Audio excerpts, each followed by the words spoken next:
नाशिकच्या सातपूर परिसरामध्ये काल सायंकाळच्या सुमारास जाधव संकुलमधील नागरिकांना एक अनोखा प्रकार बघायला मिळाला आहे। क्लायमॅक्स, हाणामारी आणि लव्ह स्टोरी एखाद्या पिक्चर सारखं दृश्य काल रात्रीच्या सुमारास जाधव संकुलमधील नागरिकांनी थेट अनुभवलं होतं। गेल्या 8 महिन्यांपासून घरातून बेपत्ता असलेला तरुण तरुणी काल सायंकाळच्या सुमारास सातपूरच्या जाधव संकुल परिसरातील त्र्यंबक रोड येथे हे जोडपं त्यांच्या घरच्यांना आढळून आलं।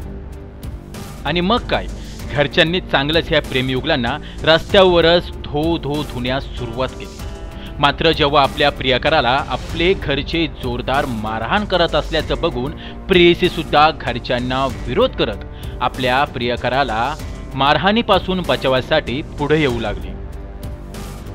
या मारहाणीत या प्रियकराला गंभीर दुखापत झाली असून त्याच्या डोक्याला देखील घरच्यांनी दुखापत केली आहे। दरम्यान ही सर्व घटना सीसीटीव्ही कॅमेऱ्यात कैद झाली आहे। दरम्यान सातपूर पोलीस स्टेशनच्या पोलीस अधिकाऱ्यांची एंट्री होताच बघ्यांनी अजून गर्दी केली। मात्र पोलिसांनी या जोडप्याला आणि त्याच्या घरच्यांना पोलीस स्टेशनमध्ये घेऊन गेले आणि गंभीर जखमी झालेल्या प्रियकराला नाशिकच्या शासकीय रुग्णालयात दाखल करण्यात आलं। मात्र काल रात्री झालेला हा प्रकार जाधव संकुल वासियांना चांगलाच जवळून अनुभव घेता आला।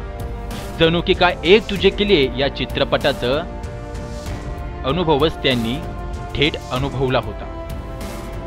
तुषार ठेपले, अटल न्यूज, सातपूर।